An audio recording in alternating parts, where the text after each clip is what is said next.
Start. A state of emergency India refers to a period of governance under an altered constitutional setup that can be proclaimed by the President of India when the consultant group perceives and warns against grave threats to the nation from internal and external sources or from financial situations of crisis.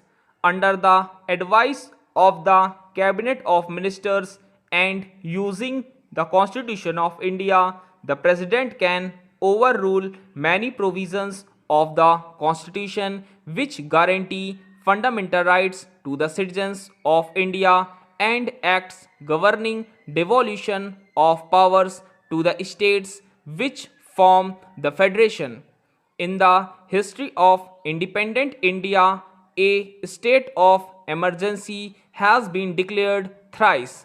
The first instance was between 26 October 1962 to 10 January 1968 during the India-China War, when the security of India was declared as being threatened by external aggression.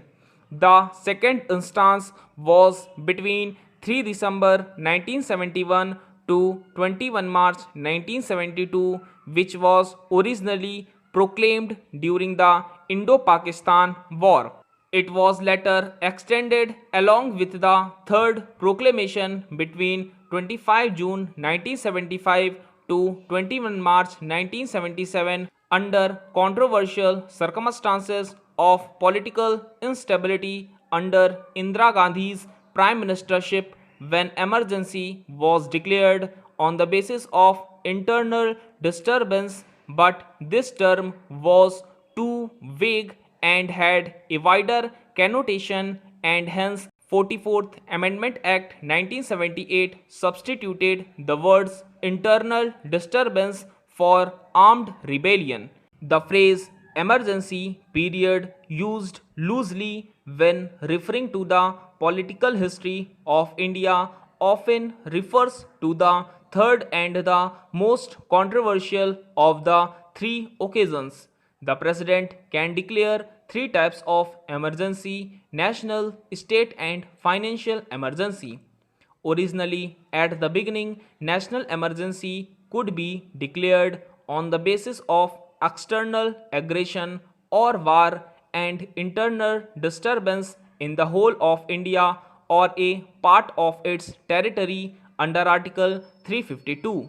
Such an emergency was declared in India in 1962 war, 1971 war and 1975 internal disturbance, but after 44th Amendment Act 1978, national emergency can only be declared on grounds of external aggression or war, also called as external emergency, and on the ground of armed rebellion, also called as internal emergency. The President can declare such an emergency only on the basis of a written request by the Cabinet headed by the Prime Minister. Such a proclamation must be laid before both houses of Parliament, and the state of emergency expires after 1 month unless approved within that time by both houses sitting and voting separately. However, if the Lok Sabha has been dissolved and dissolution takes place in the state of emergency and the Rajya Sabha approves of the state of emergency, the deadline for the Lok Sabha is extended until 30 days after that house reconstituted. According to Article 352, approval by either house requires a special majority. Those in favor of the motion must be 2/3 of those present and voting, and amount to a majority of the entire membership of that house. A parliamentary resolution extends the state of emergency for up to 6 months, and it can be extended indefinitely by further resolutions in 6 monthly increments. During a national emergency, many fundamental rights of Indian citizens can be suspended. The six freedoms under right to freedom are automatically suspended. By contrast, the right to life and personal liberty cannot be suspended according to the original constitution.